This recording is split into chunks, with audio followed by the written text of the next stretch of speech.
GRAD Afrique associée à la FIDOP, la Fondation ivoirienne pour l'observation et la surveillance des droits de l'homme et de la vie politique.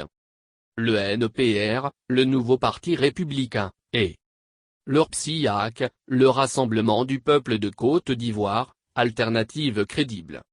Considérant la décision de la Cour africaine des droits de l'homme et des peuples, CAD, en date du mercredi 15 juillet 2020 relative au contentieux lié à la Commission électorale indépendante de la République de Côte d'Ivoire, qui est vivement contestée et décriée par l'opposition politique et la société civile ivoirienne. Prenant acte de ce que la Cour africaine ayant jugé que sa compétence personnelle en l'espèce n'était pas affectée par le retrait, par l'État défendeur, la Côte d'Ivoire, de sa déclaration prévue à l'article 34.6 du protocole, par laquelle il avait accepté que les individus et les organisations non gouvernementales, ONG, saisissent directement la Cour, étant donné que ce retrait ne prendra effet que le 30 avril 2021.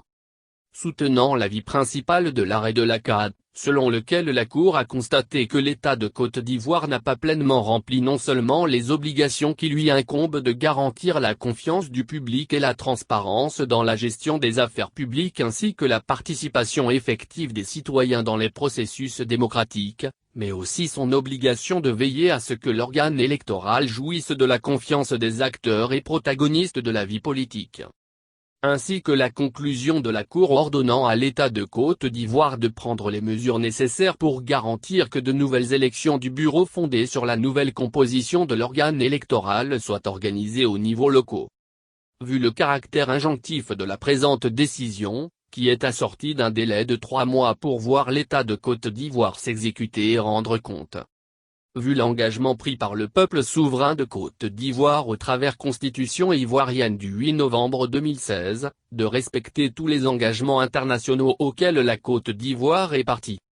Notant la justesse de cette décision, qui vise à garantir et à préserver l'équité et la justice dans le jeu démocratique en Côte d'Ivoire. Soucieux surtout de la nécessité impérieuse de désamorcer le climat socio-politique conflictuel prévalant dans ce pays, avant la tenue du scrutin présidentiel à venir, en vue de préserver les droits de l'homme et de protéger les populations vivant sur toute l'étendue du territoire ivoirien. Dr Boga Sako Gervais, président fondateur de GRAD Afrique et de la FIDOP, M. Pascal Lobo, président du NPR, et M. Christian Wab, président du RPSIAC. Appelons 1. Le chef de l'État Alassane Ouattara et son gouvernement, à prendre toutes les dispositions nécessaires pour l'application intégrale et immédiate de la présente décision de la CAD. 2. Les leaders de l'opposition politique et de la société civile ivoirienne, notamment celles et ceux qui résident en Côte d'Ivoire, à user de tous les moyens démocratiques possibles afin d'obtenir l'application de cette décision qui est un préalable à la tenue de la présidentielle.